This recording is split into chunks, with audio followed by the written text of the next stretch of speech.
Let's go back today, Lewis, 1 year to the return of $1.99 gas prices to the United States after at some point reaching an average of, I believe, around $4 or maybe even a little higher. And as usual, Lewis, when gas prices were high under George W. Bush, president doesn't control gas prices, so we can't critique George W. Bush for that.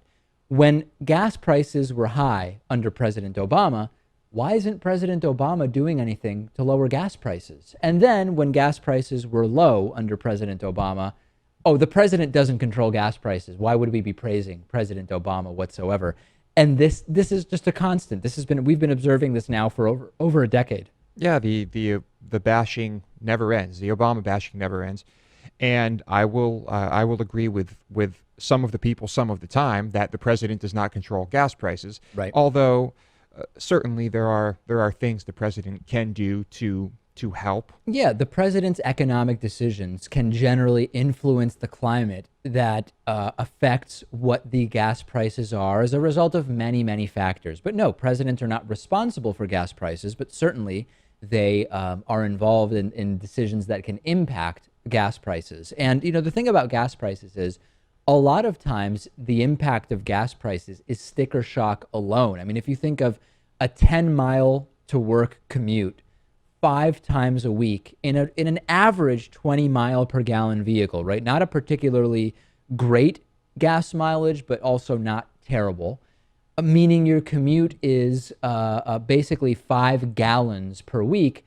A $1 change in gas prices changes your monthly gas cost, assuming 4.3 weeks per month, which I like to do. I don't say 4 because there's actually more than 4 weeks per month. A dollar change in gas prices would only change your total monthly expenditures by $21.50. It's not nothing, but it's also not huge. If you drive a lot, if you drive for a living, if you're a transportation company, that's when the gas price changes really make an impact. Yeah, and I was in Greece recently, and it's I of course was not really paying attention to gas prices when I first arrived. Eventually, we rented a car, Right. and we filled the tank up, and we were thinking, oh, holy crap.